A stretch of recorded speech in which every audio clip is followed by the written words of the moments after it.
Hello everyone, welcome back. ಶುಭ ಮುಂಜಾನೆ. ಇವತ್ತು ಬುಧವಾರ.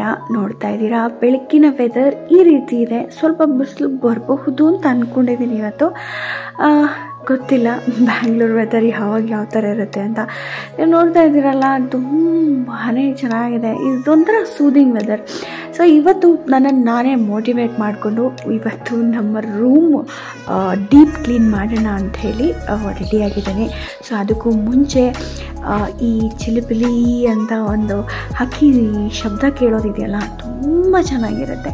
ಸೊ ಎಲ್ಲ ಕೆಲಸ ಮುಗಿದ ಮೇಲೆ ನಾನು ರೆಡಿಯಾಗಿರೋದು ರೂಮ್ ಕ್ಲೀನಿಂಗಿಗೆ. ಬನ್ನಿ, ನೋಡ್ತಾ ಇದ್ದೀರಲ್ಲ, ಫಸ್ಟು ನಾನೆಲ್ಲ ಧೂಳು ಹೊಡ್ಕೊಳ್ತಾ ಇದ್ದೀನಿ.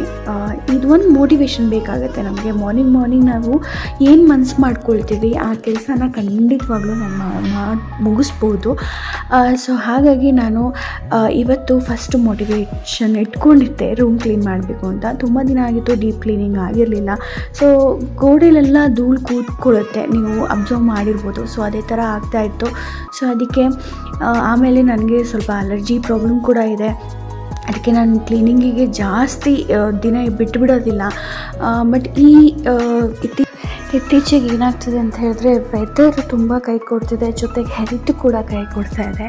ಸೊ ವೆದರ್ ಒಂದಿನ ಇದ್ದಾಗ ಇನ್ನೊಂದು ದಿನ ಇರೋದಿಲ್ಲ, ಹೆಲ್ತ್ ಅದೇ ಥರ ಬದಲಾಗ್ತಾ ಇದೆ. ಸೊ ಕ್ಲೀನಿಂಗ್ ಸ್ಟಾರ್ಟ್ ಮಾಡಿಕೊಂಡೆ. ಜೊತೆಗೆ ನನಗೆ ಮೊನ್ನೆ ನನ್ನ ಕಸಿನ್ ಅಪ್ಪ ಅಮ್ಮ ಬಂದಿದ್ದರು. ನಮ್ಮ ಮನೆಯಲ್ಲಿ ತಾನೇ ನಿಮ್ಗೆ ಗೊತ್ತಿರ್ಬೋದು, ನನ್ನ ಕಸಿನ್ ಬ್ರದರ್ ಅವ್ರ ಅಪ್ಪ ಅಮ್ಮ ಬಂದಿದ್ದರು. ಅವರು ನಮ್ಮ ಅತ್ತೆ ತಮ್ಮನ ಹೆಂಡತಿ. ಸೊ ಅವರು ಒಂದು ಸೀರೆನ ಕೊಟ್ಟೋದ್ರು. ಯಾಕಂದರೆ ನನ್ನ ತಮ್ಮನ ಮದುವೆ ಇದೆ ಇನ್ನೇನು ಫೆಬ್ರವರಿನಲ್ಲಿ. ದೊಡ್ಡ ಒಂದು ನಮ್ಮ ಮನೇಲಿರೋನಲ್ಲ, ದೊಡ್ಡ ಒಂದು ಮದುವೆ ಇದೆ. ಸೊ ಹಾಗಾಗಿ ಅವರು ಸೀರೆ ಕೊಟ್ಟು ಹೋಗಿದ್ರು. ಹಾಗೆ ನನ್ನ ಅಕ್ಕನೂ ಕೂಡ ಒಂದು 2-3 ಸೀರೆ ತೆಗೆದಿಟ್ಟಿದ್ಲು. ಸೊ ಅದನ್ನು ಎಲ್ಲನೂ ಬ್ಲೌಸ್ ಪೀಸ್ನ ತೆಗೆದು ಎತ್ತಿಡ್ತಾ ಇದ್ದೀನಿ. ಸೊ ದಟ್ ಅವಳಿಗೆ ಹೊಲಿಯೋಕ್ಕೆ ವಾಪಸ್ ಕೊಡಬೇಕಲ್ವ ಅಂತ ಹೇಳ್ಬಿಟ್ಟು. ಸೊ ಹಾಗೆ ಮೊನ್ನೆ ಊರಿಂದ ಬಂದಮೇಲೆ ಅನ್ಪ್ಯಾಕ್ ಕೂಡ ಮಾಡಿರಲಿಲ್ಲ.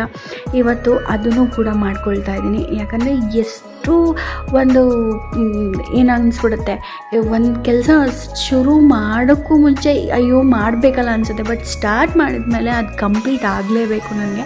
ಸೊ ಆ ಥರ. ಸೊ ಹಾಗಾಗಿ ಎಲ್ಲ ತೆಗೆದಿಟ್ಬಿಟ್ಟು ಬ್ಯಾಗ್ ಇರೋ ಜಾಗಕ್ಕೆ ಇಡ್ತಾ ಇದ್ದೀನಿ. ಸೊ ಎಲ್ಲ ಬ್ಯಾಗ್ಸ್ನೂ ನಾನು ಇಲ್ಲಿ ಸ್ಟೋರ್ ಮಾಡ್ತೀನಿ. ಸುಮಾರು ಬ್ಯಾಗ್ಸ್ ಇದೆ.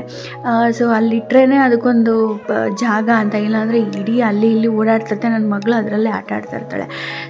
ಇನ್ನು ನಾನು ಹೇರ್ ಸ್ಟೈಲರ್ ಇರೋವಂಥ ಹೇರೆಲ್ಲ ತೆಗೆದುಬಿಟ್ಟು ಕ್ಲೀನ್ ಮಾಡಿ ಎತ್ತಿಡ್ತಾ ಇದ್ದೀನಿ. ಜೊತೆಗೆ ಬೆಡ್ಡನ್ನು ಹಾಗೆ ಕಾಟನ್ನ ಎಲ್ಲನೂ ಧೂಳು ಏನಿರುತ್ತೆ ಅದನ್ನು ಕ್ಲೀನ್ ಮಾಡ್ಕೊಳ್ತಾ ಇದ್ದೀನಿ.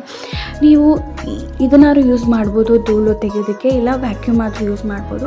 ನಾನು ರೆಗ್ಯುಲರಾಗಿ ಕ್ಲೀನ್ ಮಾಡ್ತಾ ಇರೋದ್ರಿಂದ ನನಗೆ ವ್ಯಾಕ್ಯೂಮ್ ಅವಶ್ಯಕತೆ ಇರೋದಿಲ್ಲ. ಬಟ್ ಮಂತ್ಲಿ ಒನ್ಸ್ ಅಥವಾ 2 ಮಂತ್ಸಿಗೆ ಒಂದ್ಸತಿ ವ್ಯಾಕ್ಯೂಮ್ ಯೂಸ್ ಮಾಡ್ತೀನಿ. ಹಾಗೆ ವಿಂಡೋಸ್ ಎಲ್ಲನೂ ವೆಟ್ ಕ್ಲಾತಲ್ಲಿ ಕ್ಲೀನ್ ಮಾಡ್ತಾಯಿದ್ದೀನಿ ನಾನು. ಈಗ ಏನಾಗುತ್ತೆ, ಧೂಳಿರೋದ್ರಿಂದ ಡ್ರೈಯಲ್ಲಿ ನಾವು ಕ್ಲೀನ್ ಮಾಡೋದ್ರಿಂದ ಅದಲ್ಲೇ ಉಳ್ಕೊಳ್ಳುತ್ತೆ ಧೂಳು, ಹಾಗಾಗಿ ಹಾರಾಡ್ತಾ ಇರತ್ತೆ. ಸೊ ನೀವು ನೋಡಿರ್ತೀರ, ತುಂಬ ಅಕ್ಕಪಕ್ಕ ಕನ್ಸ್ಟ್ರಕ್ಷನ್ ಆಗ್ತಿರೋದ್ರಿಂದ ನಂಗೆ ತುಂಬ ಕಷ್ಟ ಆಗ್ತಿದೆ ಇದೆಲ್ಲನೂ ಕ್ಲೀನ್ ಮಾಡೋದು. ಯಾಕಂದರೆ ಡೈಲಿ ಬೇಸಿಸಲ್ಲಿ ನೀವು ಕ್ಲೀನ್ ಮಾಡಿದ್ರೂ ಕ್ಲೀನ್ ಆಗ್ತಾಯಿಲ್ಲ. ಸೊ ಹಾಗೆ ಫ್ಯಾನ್ ಕೂಡ ತುಂಬಾ ಧೂಳಾಗಿತ್ತು, ಅದನ್ನು ಕೂಡ ಕ್ಲೀನ್ ಮಾಡಿಕೊಂಡೆ. ಹಾಗೆ ಹೊಸ ಬೆಡ್ ಸ್ಪ್ರೆಡ್ ಹಾಕ್ತಾಯಿದ್ದೀನಿ. ಬೆಡ್ ಸ್ಪ್ರೆಡ್ ನಾನು ಐರನ್ ಎಲ್ಲ ಮಾಡಿ ಇಡೋದಿಲ್ಲ.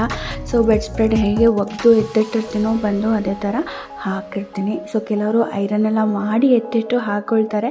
ಬಟ್ ಅಷ್ಟೆಲ್ಲ ಪೇಷನ್ಸ್ ನನಗೂ ಇಲ್ಲ. ಸೊ ಎಷ್ಟು ನನ್ನ ಕೈಲಿ ಮಾಡೋಕ್ಕಾಗುತ್ತೋ ಅಷ್ಟನ್ನು ಮಾಡ್ತೀನಿ. ಸೊ ಕೆಲಸದವರು ಅವರು ಇವರು ಅಂತೆಲ್ಲ ನಾನು ಇಡೋಕ್ಕೆ ಹೋಗೋದಿಲ್ಲ. ಸೊ ನಮ್ಮನೆ ಕೆಲಸ ನಾವು ಮಾಡಿದ್ರೇ ಅದರಲ್ಲೊಂದು ತೃಪ್ತಿ ಇರೋದೇ ಬೇರೆ ಥರ ಲೆವೆಲ್ ಅದು. ಸೊ ಹಾಗಾಗಿ ಫೈನಲಿ ಕ್ಲೀನ್ ರೂಮ್ ನೋಡೋಕ್ಕೆ ತುಂಬ ಖುಷಿ ಆಗ್ತಾಯಿತ್ತು. ಹಾಗೆ ಸ್ವಲ್ಪ ಡ್ರೆಸ್ಸಿಂಗ್ ಟೇಬಲ್ ಹತ್ರ ಎಲ್ಲನೂ ಕ್ಲೀನ್ ಮಾಡಿಕೊಂಡು ಕೊನೆಗೆ ಇಡೀ ರೂಮ್ನ ಕ್ಲೀನ್ ಮಾಡ್ಕೊಂಡ್ಬಿಟ್ಟೆ.